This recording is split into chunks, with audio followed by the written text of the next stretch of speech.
Alrighty folks, welcome back to the shop, garage, whatever you want to call it. Today I've got to repair the door pole for my pickup truck. So it's all cracked. Chevy wants way too much for one. So I'm going to show you guys how to patch that thing together, probably make it even better than factory. So we'll get to the epoxy out and I'll show you how to do it. Alright, what we got here, this is the passenger side. I've done the driver's side a few years ago and man, it's holding up great. But this door pole is supposed to screw together into the door handle or to the door panel here. But this, just from years of abuse, not necessarily abuse, just use, this chintzy little thing breaks. So what you're gonna need, I've got some Permatex epoxy here. This is 5-minute epoxy. 5 minutes just right. Gives you enough time to work it, and then you're not holding it forever waiting for it to set. And then I've got some old t-shirt bits here cut into little strips. We'll use that like homemade fiberglass.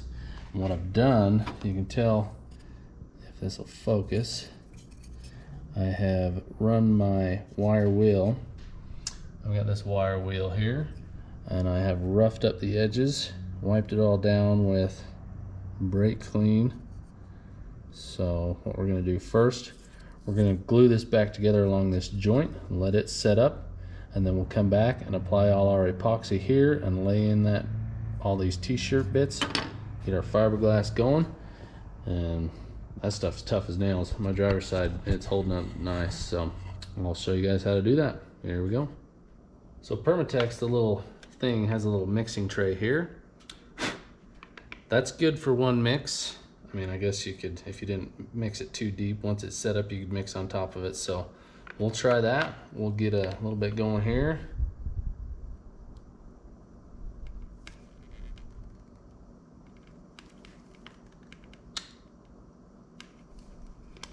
Okay. Pull that back a hair. We'll get this on here.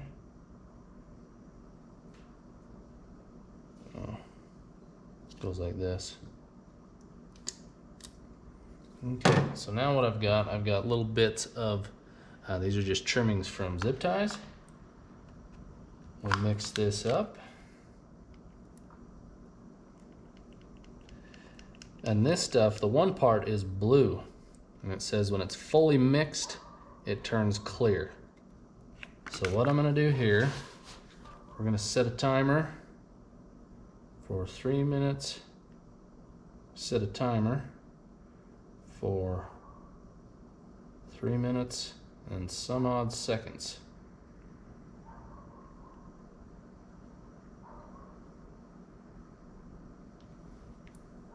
Okay, I've set our timer.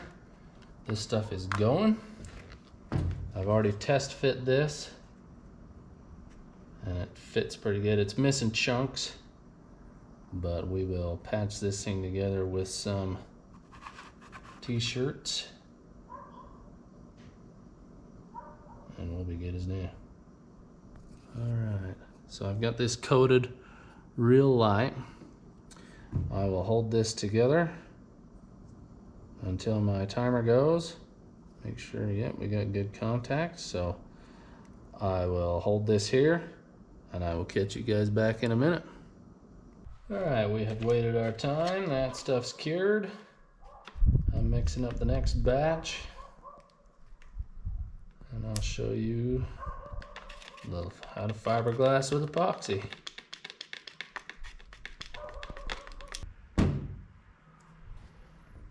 Alright, so now we'll just take and slather this in the joint.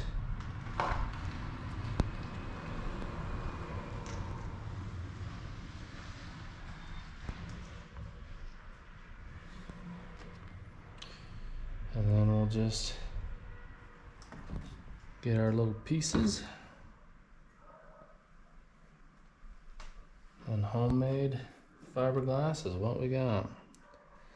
We'll just lay this across where we know the joint is.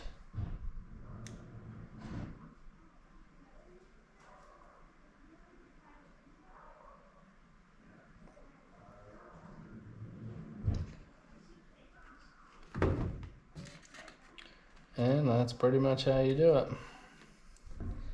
We'll get this all covered up and glued in there nice. And then we'll have a better than stock, cheaper than what Chevy wants repair. So we'll get this all slathered up nice, looking good. And then we'll let this sit. You're supposed to, it sets in 10, but it fully cures in 24 hours. So we'll pack this thing nice and full of this stuff, and then we'll have a working door handle again. So I'll catch back up with you in a minute. All right, look at that. Got that joint all packed full of epoxy and t-shirt. Focus. Anyway, that'll take 24 hours to fully cure. So I'll come back tomorrow night. I won't bore you with putting the door panel back on. There's already videos on the internet of pulling Chevy door panels off, but I hope that helps somebody. I know it's helped me. I've been doing the epoxy trick for years. When you grow up driving garbage, you learn how to keep it running. So I hope that helps somebody. If you liked it, give it a like. I would appreciate it if you subscribed, but we'll see you in the next one.